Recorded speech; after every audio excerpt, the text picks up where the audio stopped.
But Savitri के ब्रह्मा जी के मुख से प्रकट हुआ है। सौभाग्यवती नारियां अखंड सौभाग्य के लिए बट सावित्री का व्रत आप लोग करते होंगे, कई लोग अखंड सौभाग्य के लिए करेंगे, क्योंकि इस बट के पेड़ के नीचे भगवान विष्णु शंकर जी से विनती करे थे वर के लिए, इसलिए अखंड सौभाग्य का देने वाला। जिस प्रॉपर्टी का झगड़ा चल रहा हो, अदालत में कोई केस चल रहा हो, किसी भी चीज अदालत में अगर किसी भी चीज की अगर केस चल रहा है, तो बड़ के पत्ते के ऊपर बालू मिट्टी का शिवलिंग बना, बालू रेत का, बड़ के पेड़ के नीचे ही उसकी पूजन करें। उस पे 3 चम्मच दही, अपनी मनोकामना कर कर दही चढ़ाकर उस दही को चम्मच में वापस लेकर जाए, शंकर जी की पूजन कर कर उसको विसर्जन करें। वो दही जो लेकर आए, जब अदालत कार्रवाई हो और आप केस के लिए अदालत में जाएं, उसको चंदन में मिलाकर तिलक कर कर जाइए, आपका काम विजय प्राप्त होगी, काम फतेह हो जाएगा।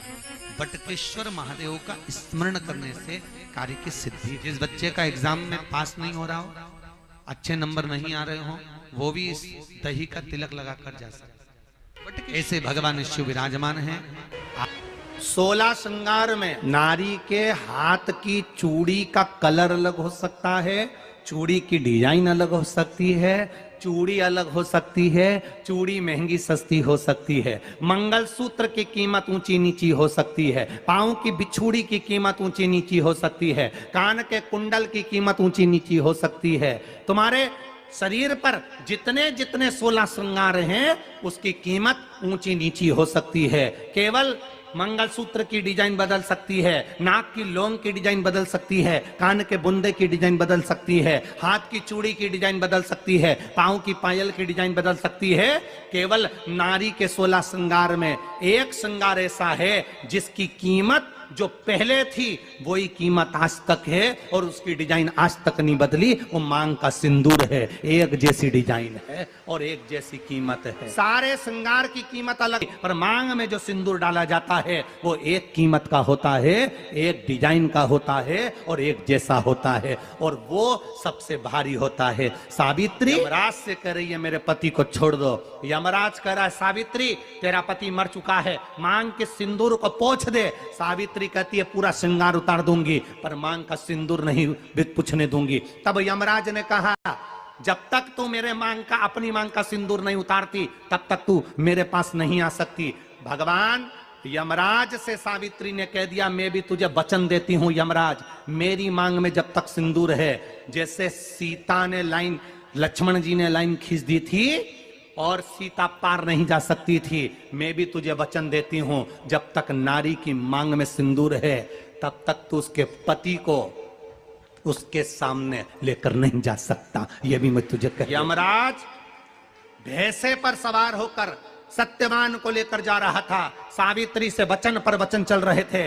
बड़ के पेड़ के नीचे छोड़कर आया, क्या चाहिए तुझको, क्या चाहिए तुझको, क्या दूं मैं तुझको, कुछ मांग ले मुझसे। सावित्री कहती है क्या दोगे आप, मेरे पति के प्राण दे दो बस वापिस, और कुछ नहीं चाहिए। यमराज यमलोक में प्रवेश करने लगा, मांग के सिंदूर में से थोड़ा सा सिंदूर सावित्री ने केवल हाथ में लेकर अपनी बिंदी पर जो लगाया, सत्यवानंद को लेकर यमराज अंदर नहीं जा पाया। बाहर खड़े होकर कहता है मांग ले, मैं तुझे एक वचन नहीं, तू बोले तो मैं 2 वचन दे देता हूं, तू बोले तो मैं 3 वचन दे देता हूं, तू मांग क्या चाहिए। तब सावित्री ने कहा देना चाहते हो, हाँ।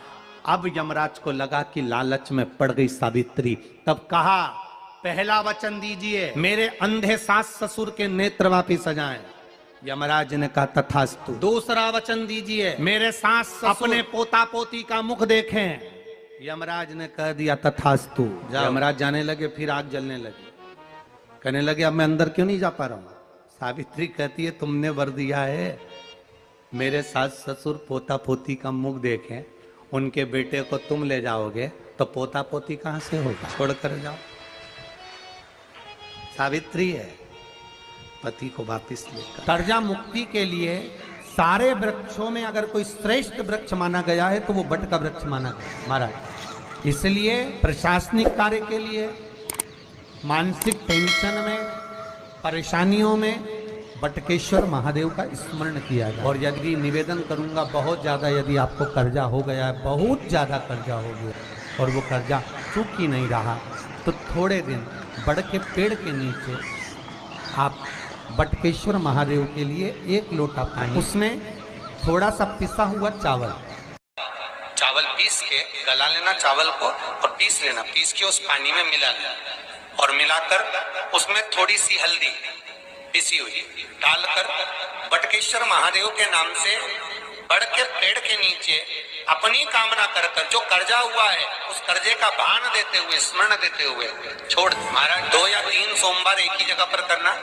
3 सोमवार बाद वहीं से बड़ के पेड़ की थोड़ी सी जड़ उठा लाना और उस जड़ को कोई धागे में बांधकर या तो अपने गले में डाल लो या अपनी जेब में पटक लो, उसको थोड़े दिन पटक कर रखना, लगभग 2 से 3 महीना पटक कर रखो। वो जड़ जैसे बढ़ता पेड़ विस्तार होता है, पानी गिरे ना गिरे, जल वृष्टि हो ना हो, गर्मी पड़े ना पड़े, उसको कोई फर्क नहीं पड़ता। बढ़ता वृक्ष आप रूप फैलता जाता, उसकी जड़ें अपने आप प्रबल होती है। उसी तरह ये बटकेश्वर महादेव कहीं से भी अगर जड़ आपके पास में रखी है 1 महीना, 2 महीना, 3 महीना तक, तो ये जड़ अपने आप लक्ष्मी को पकड़कर खींच कर लाती है और कर्जे से मुक्त कर दे। बटकेश्वर महादेव। पत्नी को कभी हल्का मत समझना। सावित्री का पति शांत हो गया था, मर गया था। बड़ के पेड़ के नीचे यमराज उसको लेने के लिए आ गए और सावित्री को छोड़कर यम उसके पति के प्राण लेकर जाने लगा। सावित्री मैया अपने सात्वित्व के बल से, सावित्री अपने सात्वित्व पतिव्रता परमेश्वर के बल से यमराज के पीछे पीछे जाने लगी। यमराज आगे, सावित्री पीछे, यमराज आगे, सावित्री पीछे। यमराज ने पलट कर देखा तो पीछे सावित्री आ रही थी। सावित्री से पूछा, तू मेरे पीछे क्यों आ रही है? मेरे पति सत्यवान को तुम लेकर जा रहे हो, मेरे पति को छोड़ो। यमराज ने कहा, इसका अंतिम क्षण है, मर चुका है, जाओ नीचे उसके शरीर का अंतिम संस्कार करो, नहीं तो कोई जानवर खा जाएगा। सावित्री बोली, मैं जाने वाली नहीं, मेरे पति को छोड़ो। यमराज कहते हैं, हम जिसको पकड़ लेते हैं उसको छोड़ते नहीं है। यमराज लेकर जाने लगे, सावित्री और पीछे चली। सामने यमलोक था, अंदर सावित्री जाने लगी तो यमराज ने रोक दिया। रोक, कहां जा रही है तू? अंदर क्यों प्रवेश कर रही है? मेरे पति सत्यवान को छोड़ दो। यमराज प्रसन्न होकर बोले, सावित्री आज मैं प्रसन्न हो गया तुझ पर, क्योंकि तू मेरे दरवाजे तक आई है, मांग तुझे क्या चाहिए। सावित्री कहती है, मुझे 2 वर दे दो, मुझे 2 वर दे दो। अब तो यमराज प्रसन्न हो गया, ये अपने पति को भूल गई, इसने अपने पति को छोड़, ये अपने पति को भूल गई, इसने अपने पति को छोड़ दिया और इसने अपने पति को छोड़ दिया। अब ये कुछ मांगेगी, 2 वर मांगेगी तो मैं इसको 2 वर दे दूंगा। यमराज प्रसन्न हो गए, अपनी पति को छोड़ा इसने। यमराज ने कहा, अपने पति को छोड़कर जो तू 2 मांगेगी मैं दे दूंगा, बस पति मत मांग। तो सावित्री ने कह दिया, नहीं मांगूंगी पति।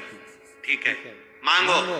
सावित्री ने कहा, पहला वर दीजिए, मेरे सास ससुर की आंख में रोशनी नहीं है, उनकी आंखों से दिखता नहीं है, बस इतना सा वर दे दो, उनकी आंख की रोशनी आ जाए और वो अपनी गोद में अपने पोते को खिलाएं, बस ऐसा वर दे दीजिए। यमराज प्रसन्न हो गए, इसने पति नहीं मांगा, तथास्तु। अब यमराज ने कहा, दूसरा वर मांगो। सावित्री बोली, दूसरा वर दे दीजिए, मेरे सास ससुर आज तक कोई तीर्थ करने नहीं गए, मेरे सास ससुर का जो बेटा है वो उनको तीर्थ कराए, बस ये वर दे दो।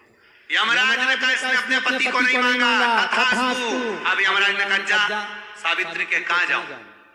आपने कहा था मेरे सास ससुर जब आंखों से रोशनी पाए अपने पोते को खिलाएं, पति तुम ले जाओगे तो पोता आएगा कहां? पति तुम ले जाओगे, पोता कहां से आएगा?